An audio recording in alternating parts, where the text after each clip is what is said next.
Hi friends, कैसे हैं आप लोग। उम्मीद करता हूं कि आप लोग अच्छे ही होंगे। साथियों, आज मैं आपको एक न्यूज़ से अवगत कराऊंगा। ये न्यूज़ मुझे एक अखबार में मिली है और एक पत्र के द्वारा मिली है। ये पत्र लोक शिक्षण संचालनालय भोपाल द्वारा जारी किया गया है और साथियों, इसमें भर्ती के बारे में कहा गया है, जैसा कि आपने थंबनेल में देख लिया होगा। तो साथियों, मुझे इस बात पर काफ़ी संयंस है कि अभी जो भर्ती चल रही है, ये भर्ती प्रक्रिया पूरी भी नहीं हुई है और नई भर्ती का विज्ञापन एक तरीके से देना ये कहाँ तक उचित है, क्योंकि अभी जो भर्ती वर्तमान में मध्य प्रदेश में चल रही है नियमित शिक्षकों की, इसमें जैसा कि बताया गया था कि द्वितीय काउंसलिंग होगी और पद वृद्धि भी होगी। अब इस पत्र के जारी होने से काफ़ी अभ्यर्थियों में एक रोष की भावना है और वो इसको न्यायोचित नहीं समझ रहे हैं कि पता नहीं अब पद वृद्धि होगी।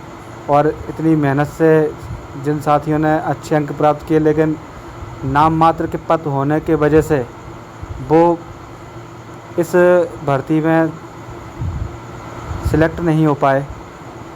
अब ये 2022-23 में अप्रैल में पुनः परीक्षा आयोजित कराने की मंशा जाहिर की गई है। तो साथियों, इस खबर को मैं आपको बता रहा हूँ। ये आप देखिए, जैसा कि ये लोक शिक्षण संचालनालय भोपाल से पत्र जारी हुआ है और इसका क्रमांक है UCSRC 214/C बिंदु प्रा बिंदु परीक्षा 2023/1409 भोपाल दिनांक 30/6/2022 को ये पत्र निकाला गया है। और ये प्रति संचालक professional examination board PEB Madhya Pradesh Bhopal, यानी जिसका पुराना नाम व्यापम था, जिसको बदलकर PEB कर दिया गया था, उसे ये पत्र जारी किया गया है लोक शिक्षण संचालनालय भोपाल के द्वारा। और इसका विषय ये है कि विषय मैं आपको पढ़कर बता रहा हूँ। विषयमान से उच्च माध्यमिक एवं माध्यमिक शिक्षक पद की शिक्षक पात्रता परीक्षा आयोजित करने विषयक। स्कूल शिक्षा विभाग के अंतर्गत विषयमान से उच्च माध्यमिक शिक्षक एवं माध्यमिक शिक्षकों के लिए वर्ष 2018-19 में परीक्षा आयोजन किया गया था। नवीन रिक्तियों की पूर्ति हेतु वर्ष 2023 में पुनः परीक्षा आयोजित किए जाने पर विभागीय सहमति हुई है।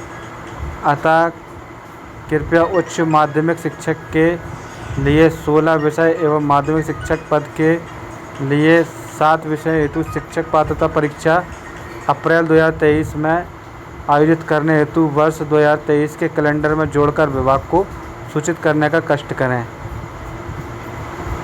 अभय वर्मा, आयुक्त लोक शिक्षण मध्य प्रदेश भोपाल।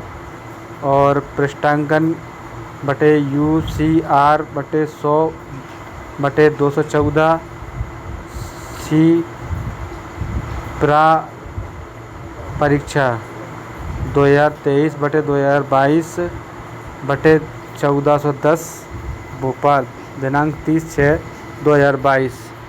और विशेष सहायक माननीय राज्य मंत्री प्रतिलिपि में है। ये विशेष सहायक नवीन राज्य मंत्री स्वतंत्र प्रभार मध्य प्रदेश शासन स्कूल शिक्षा विभाग भोपाल।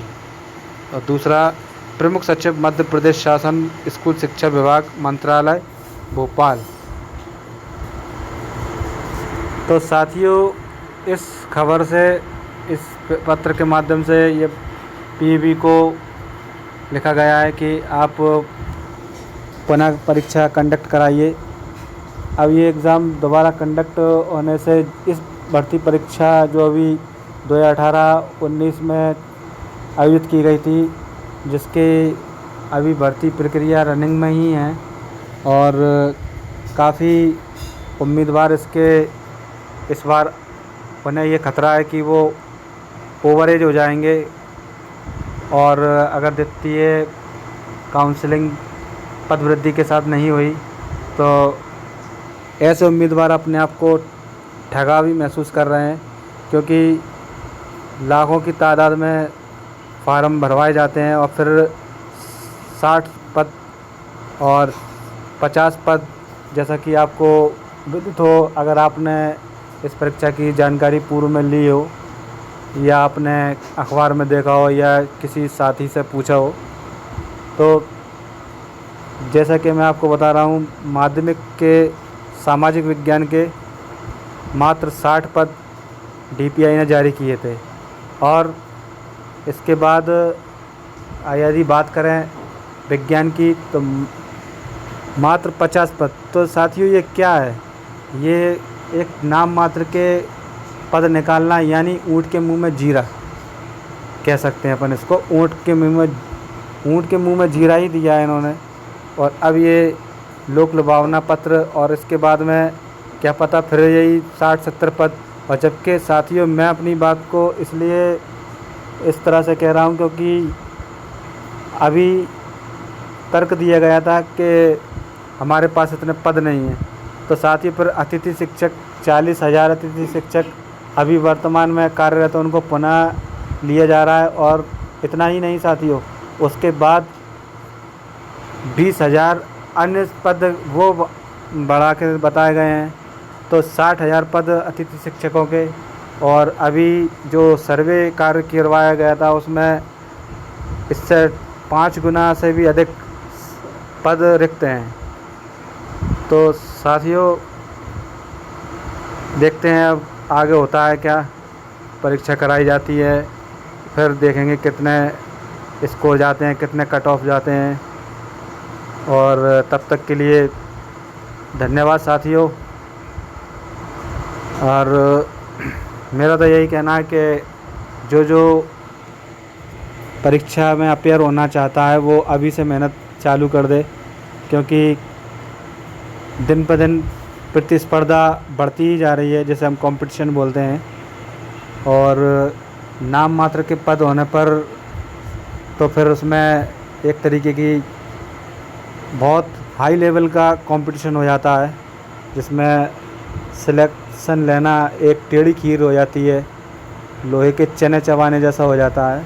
इतनी परिश्रम, इतनी मेहनत करके जब अभ्यर्थी वहाँ तक पहुँचता है और फिर इतने लंबी प्रोसेस के बाद में उसे ऐसे हालात से गुजरना पड़े, तो एक मानसिक पीड़ा भी कहीं ना कहीं उस अभ्यर्थी को पहुंचती ही है। तो साथियों ये जानकारी मुझे आपको देना थी। देखते हैं अब PV पत्र के हिसाब से आगामी सत्र में परीक्षा आयोजित करवा पाता है या नहीं। तब तक के लिए धन्यवाद दोस्तों।